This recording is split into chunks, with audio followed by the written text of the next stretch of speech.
to start this live webinar that aims to help you to enhance your knowledge of ITIL certifications and unlock the full potential of your IT service management career. I am Olivier Abekassis, CEO of IT Chapter, an accredited training organization for best practices such as ITIL, DevOps, Scrum Master, and many others. We provide certification training and consulting across Canada, US, Europe. We exist for 20 years and we certify thousands of professionals worldwide every year. We are delighted to have you join us today for an insightful session exploring the latest ITIL Practice Manager certifications advancements. Staying ahead of the curve is essential today. To excel in IT service management, professionals like you constantly seek ways to enhance your skills, deepen your knowledge, and align your expertise with current industry practices. It's all about keeping up and leading the way to the digital era. This webinar is your gateway to achieving exactly that. Therefore, I'm proud to introduce to you two distinguished ITIL architects, Roman Zhuravlev and Adam Griffith from Peoplecert, who will be your guides on this journey of discovery. With a profound understanding of ITIL and extensive field experience, Roman and Adam are here to introduce you to the all-new ITIL 4 Practice Manager certifications, a groundbreaking approach to improving your ITSM expertise. These Practice Manager certifications are designed to empower you to create a customized career path based on your specific practice areas within ITSM. Whether you're passionate about service desk, incident management, change enablement, release management, and more, or any other vital ITSM practices, these certifications are tailored to your needs. But that's not all. The new approach includes shorter and more flexible training options, practical assignments, and a unique focus on capability maturity assessment and development using the ITIL 4 maturity model. This means you can acquire the knowledge and skills you need and apply them immediately, elevating your impact in your organization. So today, Roman and Adam will walk you through the various training options, provide in-depth insights into the benefits of these certifications, and share how they can shape your ITSM career. Moreover, they will answer your questions, helping you explore the new path to achieving the coveted ITIL Practice Manager designation. Whether you're a seasoned ITSM professional or just starting your journey, this webinar is your chance to discover the future of ITIL Practice Manager certifications and see how they can propel your career to new heights. Without delay, let's dive into the world of ITIL Practice Manager certifications and embark together on a journey that will boost your ITSM career like never before. Roman, Adam, the stage is yours. Thank you very much, Olivier. And I'm not even sure what to add. You basically have told everything we planned to share. But nevertheless, really happy to be here today, and thank you very much to the IT chapter team for this opportunity, and welcome everyone. I'm delighted to see a few familiar names on the participants list, and hello everyone whom I know, and hello everyone who is new to this line of panelists. My name is Roman. I've been with Peoplecert since with Axelos and now Peoplecert since 2016. I joined the teams particularly to be part of the team creating what we now know as ITIL 4, and frankly have been busy developing ITIL 4 since then. And I'm really excited about the fact that finally, 3 years, almost 4 years, more than 4 years, after the original release of the first ITIL for publication, we are finally introducing these practice-based modules to the market, and I really hope that people will find them useful and insightful. And I have to say, everything we have been doing in the last couple of years wouldn't be possible, or would be lacking some really nice ideas if we didn't have Adam as a member of our team. So I'm really happy to introduce Adam Griffith, who will continue introducing himself better than I do it. Not at all. Thanks, Roman, very much. It is a privilege to be here with our friends from IT chapter as a member of the ITIL architecture team. It's also wonderful to get a chance to share with you what we've been working on for these last several months, bringing a lot of these practice-based certifications to life. Prior to joining Axelos, now Peoplecert, I'm coming up on the end of my third year with the organization. Prior to that, I was an ITIL trainer for a number of years as well. And as we were talking before we got started, I said, you know, once a trainer, always a trainer. So I always enjoy these opportunities to talk with our audience directly and have an opportunity to sort of put back that trainer's hat for a moment or two. So thank you very much for joining us today. It's a pleasure to talk to you. Thank you. Thank you, Adam. Roman. Yeah, sorry, I just was about to say that left without any control, we would probably spend the next 3 days sharing some details about ITIL practices with you. But since we only have a bit less than an hour now, we agreed that Olivia will be guiding us through the main questions that have been gathered from the audience. But also feel free to ask your questions in the chat. And we'll make sure that at the end of this prepared part, we will also address any questions that you might have. Excellent. Thank you so much. Thank you, Roman. Thank you, Adam.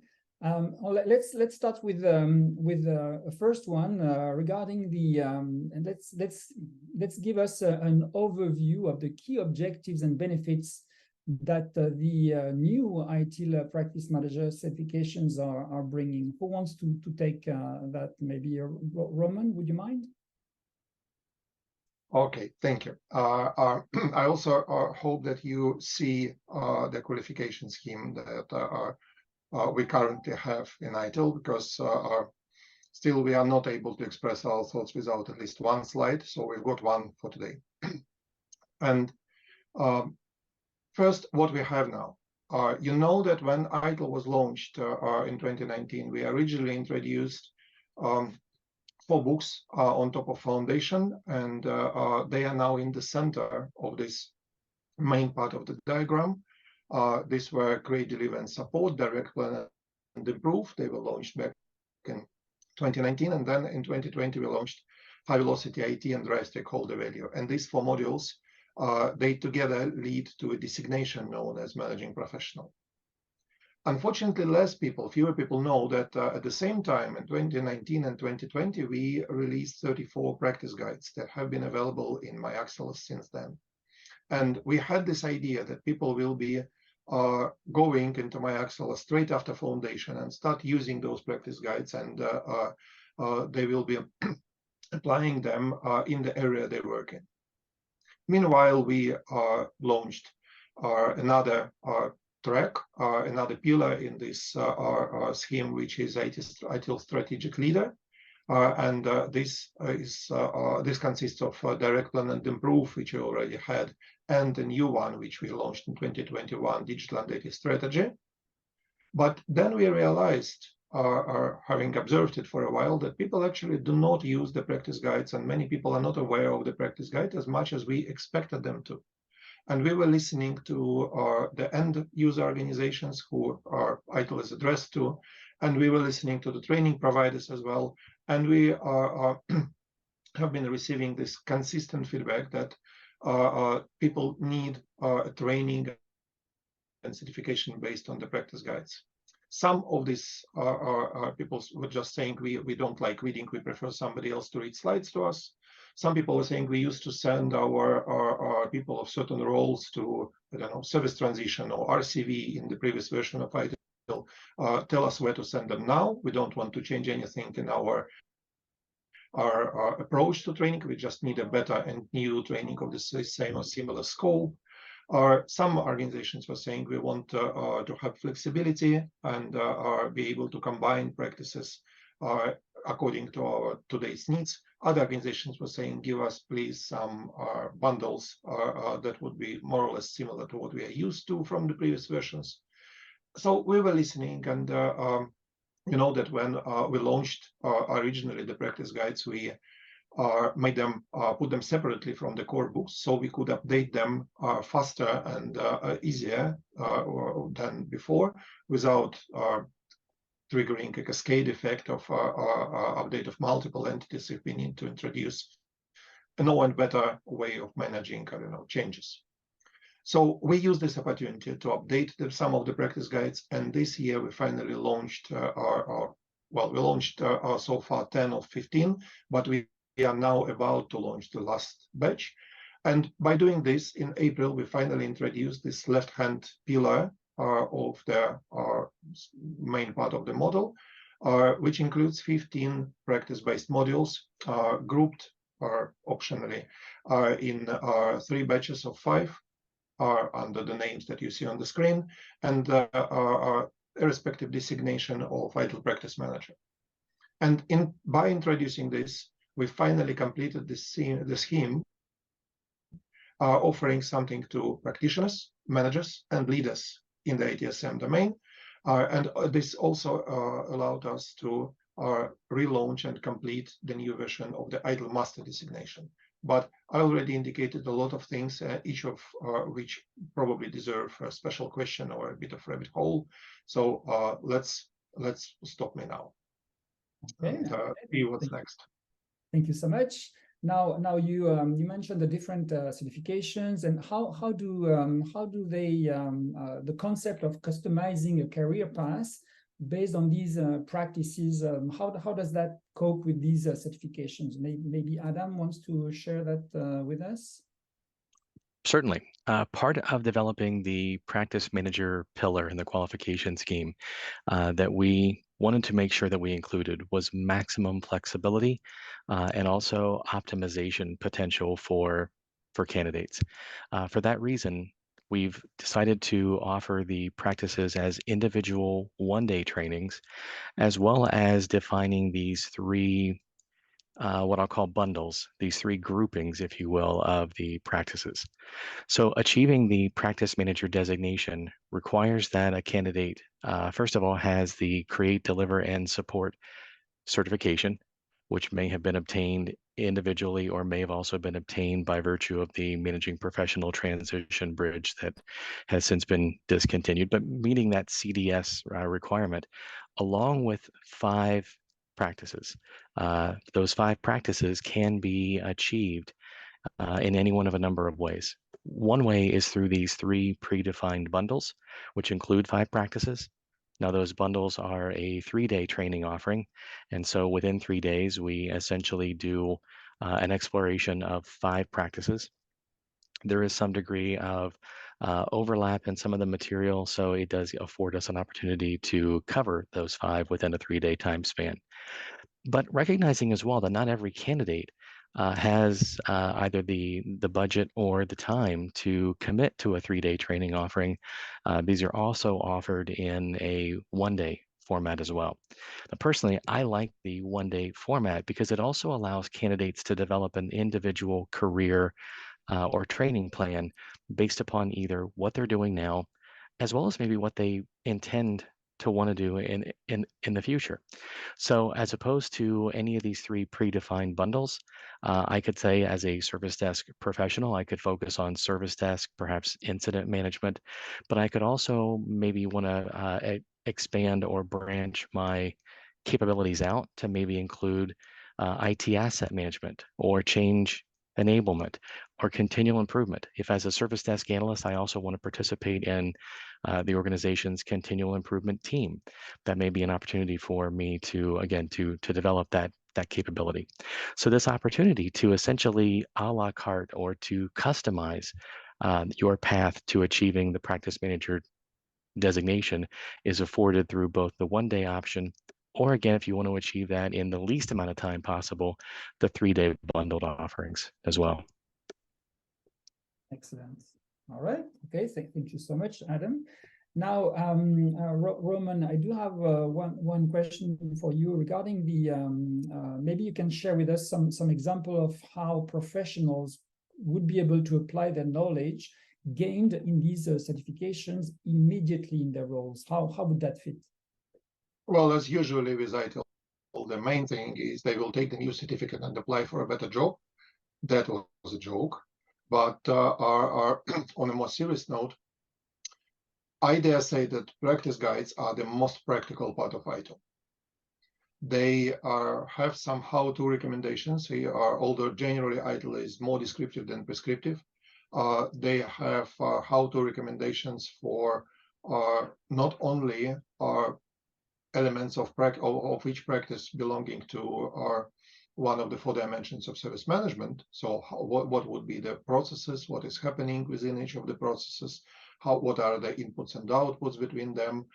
Then we proceed to organization and people in the structure of practice guides, and it includes recommendations on the key roles for the practice and on positioning of the practice in the organizational structures of different kind, whether it is a hierarchical organization or more flat organization, product-based organization, or some other. Then we provide some recommendations for automation of the practice, which includes references to particular tool types, but also explicit table of recommendations for automation, which we added during this latest update.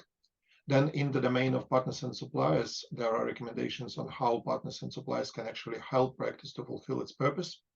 And at the same time, where they probably cannot help that much, and or which part of the practice should better be retained within the organization.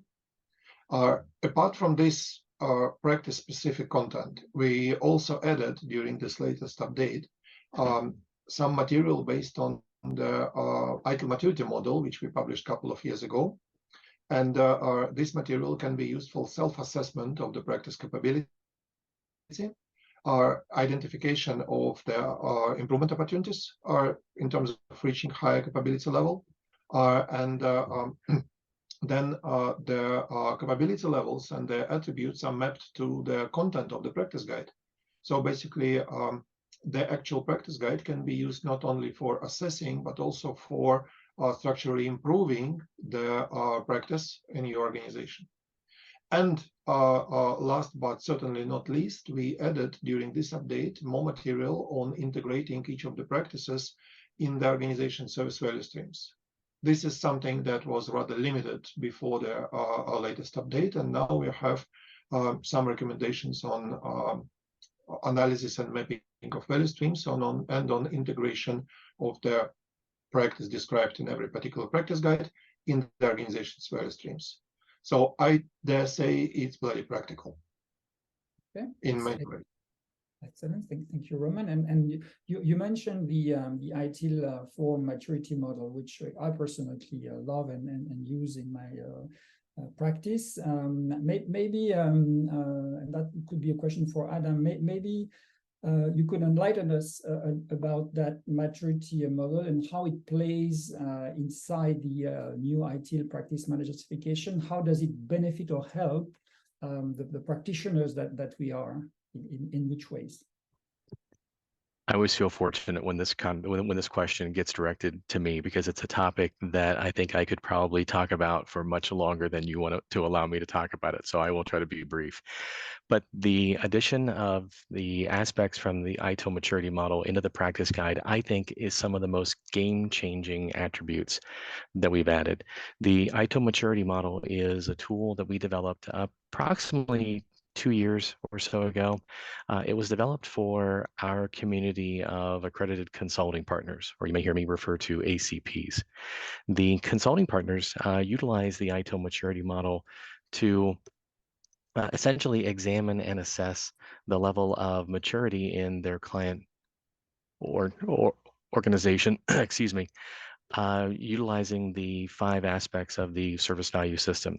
But they also can assess the capability level of any, and maybe up to all 34 of the ITIL management practices, performing a capability assessment, utilizing capability criteria that we've developed for each individual management practice. We've done that by taking each practice, distilling that down to the PSFs, the practice success factors, those aspects that we think are those what I would consider make-its or break-its for the practice, and then attaching a number of capability criteria to those PSFs that are linked to the 4 dimensions of service management. Now, typically we would say that that maturity model tool is limited to being accessed by our community of ACPs only. But one decision that we made for refreshing the practice guides was essentially to extract the capability criteria for the particular practice in question and to build those into the practice guide to share with practitioners. In addition to sharing those capability criteria, which again we've aligned with particular levels of capability from 1 to 5. We also provide a process, as Roman I think was getting to this just a moment ago as well, to provide a process for performing a self-assessment. So we have a number of capability criteria at level 2 and at level 3 and at level 4. But one thing that we caution against in the practice guide that I will caution us against right now is falling into the trap of chasing a particular numerical value. Our intent for including them in the practice guide was to provide maybe a bit of a roadmap, if you will, for an organization to not just assess where their practice capability happens to be at the current state, but also to identify maybe what those capability criteria that the organization is missing, and maybe to then understand what the consequences or the impacts of those gaps may in fact be. So to utilize the capability criteria, not to come up with some sort of numerical value or to chase some sort of number, but instead to use them as a way to continually develop and improve the capabilities of the practice as well. Again, I think it's one of the most game-changing elements that we've included in the practice guide, and based upon some of our beta testing, it seems to be one of the additions to the practice guide now that's resonating the most with the practitioners that have seen it so far. Excellent. All right. Thank you so much for sharing, Adam. Now, let's say I'm a IT professional. I'm on my journey to gaining more knowledge and experience in IT service management. What and that could be a question for Roman. What are the prerequisites or recommended experience level that individual would be having or interested in pursuing in these certifications? Which would they be? It's very simple and hopefully short answer. Our foundation is the only prerequisite.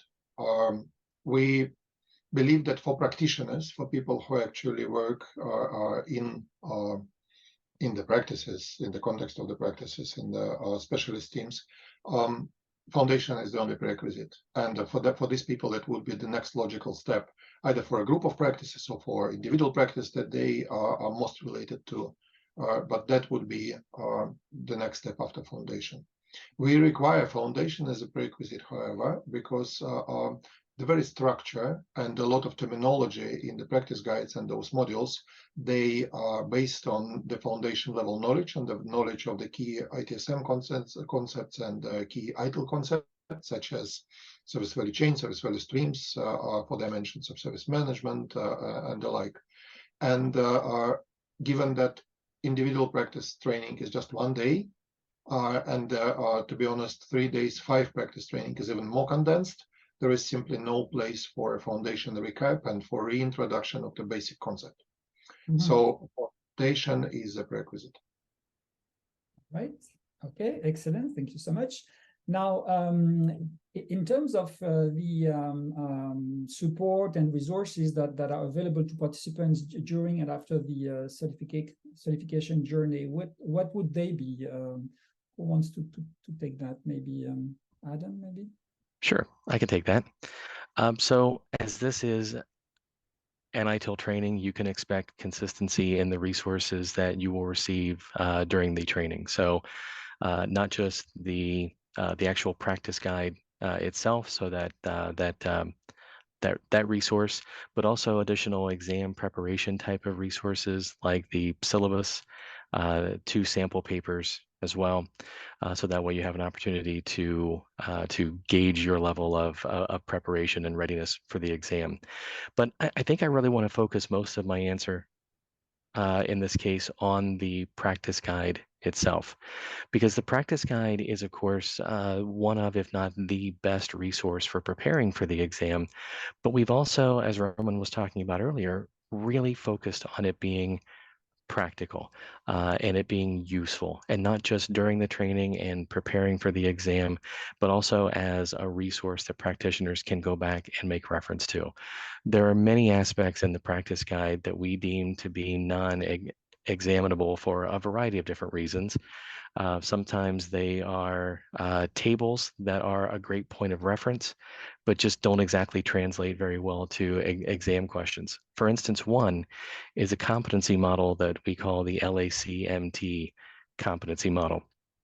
And there is a fairly voluminous table in each practice guide that identifies the roles that are likely to be useful for particular process activities. And for those specific process activities and those roles, we've identified primary, secondary, tertiary, and possibly even quaternary competency profiles or skills that may be indicative of exactly who you need for that particular activity. Again, it's very specific and sometimes even maybe a little bit subjective. So it doesn't really translate well into an exam format, but it serves as an ideal point of reference going back. Roman also mentioned earlier the recommendations for automation, which also, again, serve to be a great point of reference. But the one that I want to mention here as well, at the end of the original practice guides, we simply ended the practice guides with the 7 guiding principles. And unfortunately, as a former trainer myself, that was kind of a routine answer that I would provide to someone that would say, where do I begin? Or how do I get started? Right? You would provide some sort of answer like, well, you want to focus on the value for your customers. You want to progress iteratively with feedback. You certainly want to keep it simple. Don't try to start with something unnecessarily complex.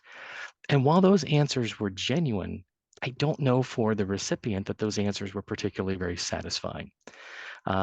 We need to provide more specificity without crossing over into the guidance becoming prescriptive.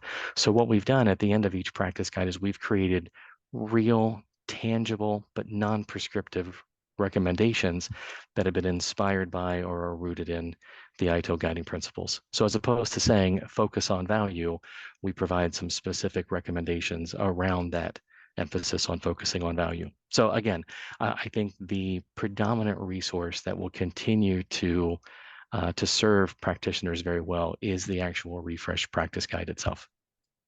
Excellent. Right, thank you so much.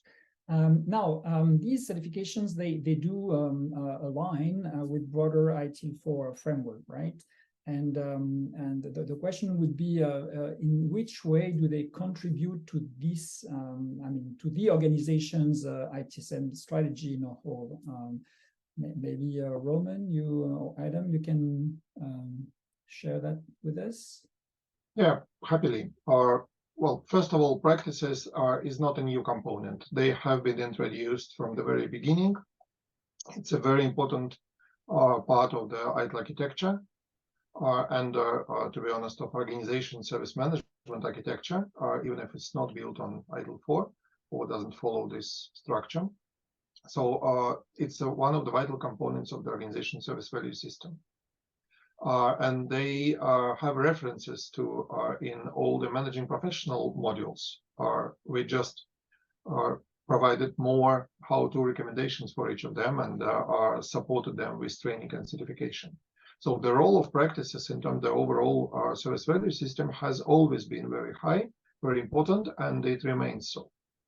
On more let's say, our application level, on more practical level, for instance, digital and data strategy, since you asked about their role in the strategy, and then in the maturity model as well, we have some recommendations which are very similar to what probably many of you know as COBIT goals cascade. So we provide so-called a list of so-called strategic focus areas of strategic focus for digital strategy, there are 4 areas. They are supported with 12 high-level objectives, quite universal and shared across many organizations. And each of those objectives have a list of key and supporting practices that are relevant for that objectives. So one way to use the practice guides to support your digital strategy is to use this ITIL version of the goals cascade, or any other version. You can use COBIT version of the goals cascade, and to identify the areas which are particularly critical to your strategic priorities. So if you are thinking of, I don't know, operational or user excellence, for instance, and for providing the best-in-class user experience, then you will be focusing on the user-facing practices such as service desk service request management, incident management. You will think of using service level management for defining experience level agreements. So that sort of are connections between the goals and the practices. And again, ITIL has descriptions of this mapping, or you can go for your own understanding of which practices are more important and just focus on them in your strategy, in your digital strategy, and in your improvement initiatives. Some recommendations on integrating practices and value streams also help, because if you think not in strategic objectives, but in particular value streams and let's say high-level workflows in your service provider organization, then you may think, how can we improve the way we create new products for our new services for our customers? And this answer will be supported by a number of practices, from business analysis to service design to software development and management. To some of them will not be covered by our current training proposition. Some will be. If you think of other value streams, such as, for instance, service restoration in case of an incident, you may think of obviously of incident management, but then it will be service desk, monitoring and event, change enablement, probably validation and testing. So a number of practices supporting service restoration in case of an incident. And these links are described in the respective practice guides, and you can use these recommendations to support your organizational objectives. All right. Okay. Thank you so much. Now, we all, and in the audience as well, are IT professionals. We do have expectations for our career growth, and these opportunities. How would they be fulfilled with the ITIL for Practice Manager designation? Any clues on how it can help our career growth? Who wants to take that? This may be a question that Roman and I can maybe provide some individual yet different answers to this question. One of the things that I see when I look at the qualification scheme is I essentially read it as a career progression from left to right. So while practice managers, well, I guess let me maybe provide some quick definitions of how I see the pillars as well. I see the pillars as, if I want to read them, let's say for a moment, from right to left. Strategic leaders define the work. Managing professionals manage the work, whereas practitioners perform the work. And so obviously this is why all of what we've been talking about today has been all about how the practice guides and the trainings are focused on practical application, taking ITIL concept and actually making it real for the organization to develop these capabilities. What I see as the common career progression is that practitioners tend to be promoted more to that level of management then promoted to that level of strategic thinking within the organization as well. So as I look at the qualification scheme, I tend to read it from left to right. I want to focus on what I do day in and day out, what my operational tasks are to contribute to the organization now, maybe focusing on how I want to participate at more of a tactical level within the organization with the managing professional pillar, and then eventually how I want to influence and set the strategic direction for the organization, particularly a digital or organization with the strategic leader track as well. That's how I tend to perceive it. But Roman, let me maybe allow you to provide some insight here as well. I can see how it can be progressed the other way around, from right to left. Think of an organization that is about to start some improvement project, and people who already have some more generic management knowledge or even leadership knowledge and skills, they may need some extra deeper dive into a particular topic, because this is the focus of improvement right now. We are relaunching our service desk, or we are introducing our better change enablement, or we think of some changes to our service level management. And for instance, again, referring to my previous example, we want to consider experience level agreements in that context. And this may be a trigger for people who already have some management knowledge to go deeper into the practice, specific practice areas. Also, given the way these modules have been introduced, and this is probably where I have to add a couple of words about the ITIL Master on the top of it. We relaunched the ITIL Master level, and it's now a designation, which means there is no particular testing or certificate or training program behind that master. It is available upon achievement of the previous 3 designations, or lower 3 designations: ITIL Strategic Leader, ITIL Managing Professional, and ITIL Practice Manager. And given the timeline of our releases of these modules, we have quite many people in the industry who already have ITIL Managing Professional and ITIL Strategic Leader. And some of them, mostly consultants and people who have made ITSM their main professional area, they may be aiming to achieve the ITIL Master designation as well. For them, the next step, just because it's the next available level, will be to get the ITIL Practice Manager designation, which, by the way, requires, on top of ITIL Foundation and Career and Delivery support, it requires any 5 practices in any combination. So you can go for a 3-day training, you can go for 5 one-day courses, you can even include in those 5 2 modules on the left-hand side from extensional modules, BRM and ITEM. They will also count as a practice, 1 practice each. So we will see, and we already see many people who are achieving ITIL Master designation by adding practice modules to what they already had. And again, because of the timeline of this release, the first certifications in ITIL 4 above foundation have been ITIL Managing Professionals, achieved by the bridge that we used to have between ITIL 3, ITIL Expert, and ITIL 4 Managing Professional. So this is where the first people with certifications above ITIL Foundation are originally appeared. So yes, logically, the career would be from practitioner to manager to leader, with like a pyramid, with fewer and fewer people achieving or reaching the next level. But in terms of the actual certification tracks that we observe, many people started with professional, extended it to leader, and now getting the practice levels in order to achieve the master. Excellent. Right. Thank you very much.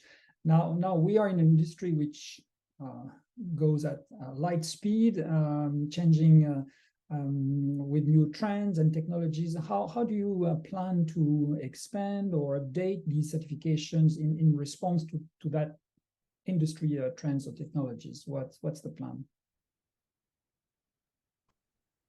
This may be another one of those questions that might be jointly answered. So the portion of the answer that I'll give is that Peoplecert continues to invest in service management, in this thought leadership.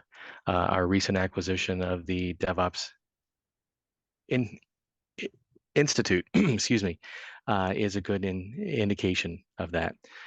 So by taking a look at these frameworks, these bodies of knowledge that exist as we continue to build our portfolio through acquisition, I think it does put us in a very unique position to really understand how, well, one of the things that we really embraced with ITIL 4 was the idea that ITIL 4 was not meant to be one framework to rule them all.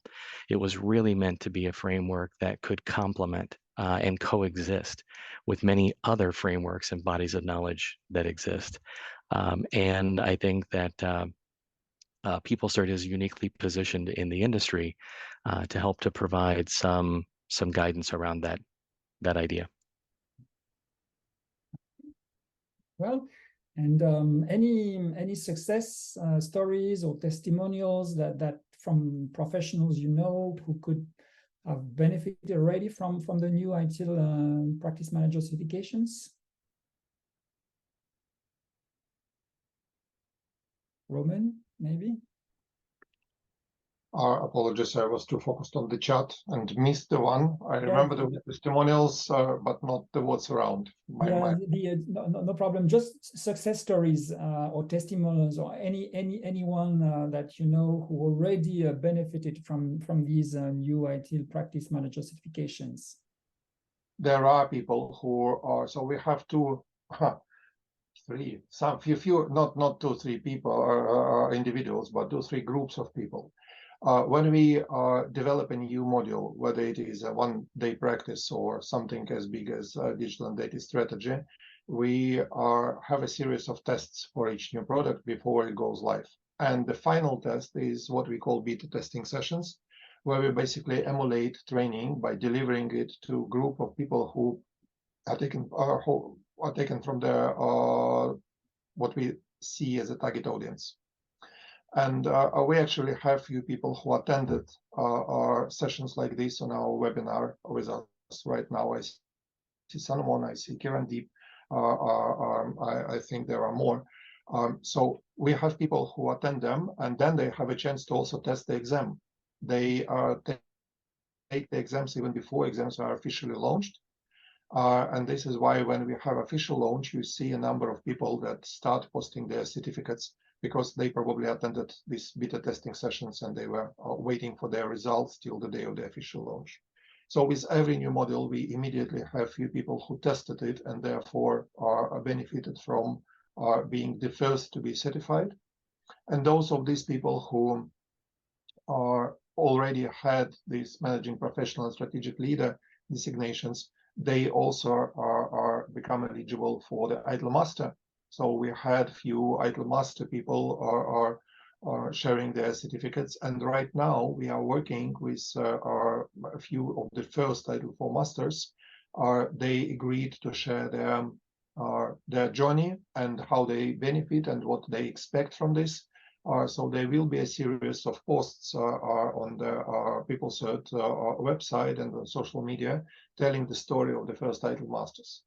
I've read a couple of them, but they haven't been published yet, so I won't be going further. And when we launch each of the modules, in this case, first 5 are service desk incident, problem, request, and monitoring. They were launched in April. And the second group of change release, configuration, deployment, and IT asset management, they were launched in July. Soon after that, training providers like IT Chapter start offering this training to their clientele, to their audience. It takes some time because in order to start delivering the training provider has to accredit trainers, and trainers have to pass exams of their respective modules with a much higher pass mark than the ordinary students. And Olivier, you probably can share whether it was a simple task or not so simple task when you started preparing your trainers for these new modules, because I know that many trainers are actually have been actually struggling to go above the trainer's pass mark. They easily obtain the candidate pass mark, but not the trainer's one. So it takes some time to launch it to the public.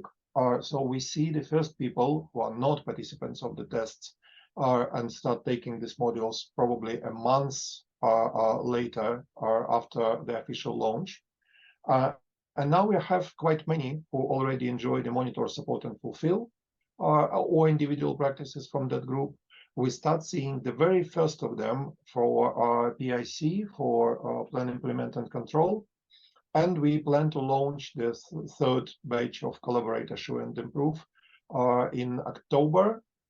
So probably early next year or very late this year, we will see the first commercial clients who are not part of the testing group for the last bits. So let's have another webinar next year, and we will have more success stories. Because so far, if we measure success with the actual people attending training and taking their exams, we have a lot. If it comes to whether they had time to apply this knowledge and to reach some new targets in their work environment, we haven't had enough time yet. Certification is going very well. Value for the business, I would expect it to be manifested next year. And as usually, we'll be looking for success stories and for the case studies and publishing them. Excellent. Now, Olivia, if I could jump onto the end of Roman's answer for just one moment there. One of the comments that I heard multiple times from multiple candidates throughout the beta sessions that Roman was describing was candidates not just affirming what they felt that they needed to do to prepare for the exam and to obtain the certification. But what I heard so many candidates say was that they really understood, as a result of the practicality of the content and the training, that they understood what to do, why it was important, but most importantly, how to go about it as well. And when I heard that comment so many times, it was really very validational for what we had created. Right. Okay. Thank you so much. We do have a question from Stefan asking that he's currently ITIL Foundation certified and wants to obtain new ITIL Practice Manager certifications. What would be the best way to achieve this? Well, obviously, to contact IT chapter. Thank you so much. And choose the practices you are particularly interested in. So the simplest answer, just decide which practices are the most relevant for you and find a training provider. But our further considerations would be whether you prefer a pre-bundled set of 5 practices, if you are interested in all of them and how they work together, and whether you can afford 3 days out of our workplace to go through the training, or you prefer, for instance, to plan a journey, I don't know, a year-long journey, 1 practice each 2 months, and you prefer to pick practices from different groups, because what you do is equally relevant to, I don't know, incident management, service level management, supplier management, and deployment management or configuration management. So map the training offering to your needs. Consider reading practices that are not currently available as a training on MyAxelis, so you could fit the picture together that would support your needs. If you are focusing less on getting practical recommendations from this and more on achieving certain level of certification, go for a 3-day. It's an express route where you have 5 practices in just 3 days rather than 5. It's quite condensed and intense, but it's the shortest possible way up. So if that's the purpose and you are just trying to reach the next certification level, then choose between the 3 modules available as combinations of 5 practices. But to be honest, I would recommend to focus on what you actually need for your work. That's it. Training provider there, and make sure that you already have foundation. Yeah, and as your foundation certified, also don't forget the create, deliver, and support requirement of the practice manager designation as well. Excellent. Thank you. Now a question from Eric. By the way, hi, Eric. Will the specifics of capability criteria in the practice guides covered in the ITIL for practice guide masterclasses that Peoplecert has recently offered? Yes, I answered that one in the chat, but are happy, of course, to repeat. We are just announced that there will be a series of masterclasses supporting the topic of the practices. We will be going after the first introductory one, which will be just about the structure of the practice guides and how to use them. We will be going into particular elements which are common across the practice guides, how to use the capability part, how to use the for instance, the tooling part, how to use the organizational people part, and the competency model and the like. And if I remember correctly, there is a webinar which will be focused on assessment and improvement planning based on capability model. But I have to say that apart from the very first introductory masterclass from this series, all following are only available to the members of MyAxelos. So if you are aware of them and you received invitations, probably you are the member. But for rest of you, maybe that's another reason to join MyAxelos. It's worth it. They will be going live at some dates this autumn. I don't remember the dates, so you can check the program. One of them should be covering the capability assessment. Okay, very well. And talking about the MyAxelos, and also that's a question from Eric. Are the new practices available, published there? Is yes. It okay? The first 10 are already there. The last 5 will be there after the launch of the modules. So are at some point in October. To be honest, I would expect them to be the end of October, not like 1st of October, because there is some feedback to process still, so we will need some time. And yes, as soon as they are officially launched, they are available in MyAxelos. Okay. But if you are not a member of MyAxelos, a copy of each practice is also provided at the respective training. Excellent. And that's also a question which you already answered on the chat, but maybe for the benefit of everyone. A question from Joe. After I do a one-day practice course, will there be an exam per course or exam after taking all the 5 courses in the group? If you are going through individual modules, there is an exam after each of them. And these are shorter than you're probably used to. It's 20 questions exam. 3-day modules, they have a combined exam covering each of them, covering 5 practices. And this is a 60 questions exam, so 12 per practice. Excellent. Okay. Now, in terms of the maturity models, and also which was before available to consulting groups only, now is that also available to everyone through the MyAxelos? How would they have access to this information? Axelos has a number of partnership schemes. One is accredited training organizations such as IT Chapter.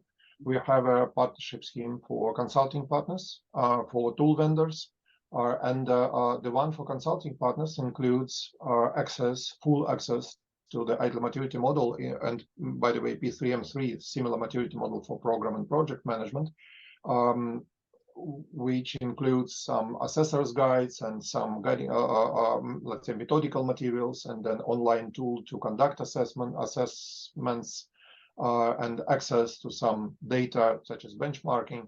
But this in full is only available to accredited consulting partners. And if in the previous version of ITIL, there was a very simple and short, but nevertheless free version of maturity model for self-assessment, we don't have such version in ITIL 4. And this was one of the reasons for us to include this criteria and the short guidance on self-assessment in the updated practice guides, because there is no publicly available version of the maturity model. However, if you Google, and I will Google it right now because I don't remember it by heart, if you go to Axelos maturity model and scroll down this page, then you will find 40 pages or something like that, maybe less. our overview of the ITIL maturity model, which is free, 30 pages, and I actually can put a link in the chat, which is publicly available, and it describes the general approach to assessment, and it describes also the criteria, high-level criteria for this SPS component. Some among you had a question, so the, let's say, quick glance at it is available through this document. Surely coming to the end of this webinar, where we had a lot of question interactions for that topic. Thank you so much. Before we end, I would like to thank our panelists for the time and the preparation of that webinar and all the knowledge they shared. And for all you attendees, it has been a pleasure to welcome you. I will be sharing with you our website, where you can actually get a chance to see the training offer that IT chapter is having. And okay, now it's there. So you will be able to see all our ITIL courses, and I will invite you to come and take a look. And then being able to, in that training option, see all the ITIL, of course, foundation and practices and else courses that will be available for you. So thank you so much for your attendance, and we will be, of course, available for any questions afterwards, and we'll have more of this website to be able to share the great information and the future of ITIL for all of us IT professionals. Thank you so much. Thank you, Olivier, and our Svetlana for hosting this and our moderating us. And thank you, everyone, for your participation and your questions. Yeah, it's a pleasure always to meet, and if we have another opportunity, we'll happily join you again. Agreed. Thanks, everyone. Thank you. Goodbye. Thank you.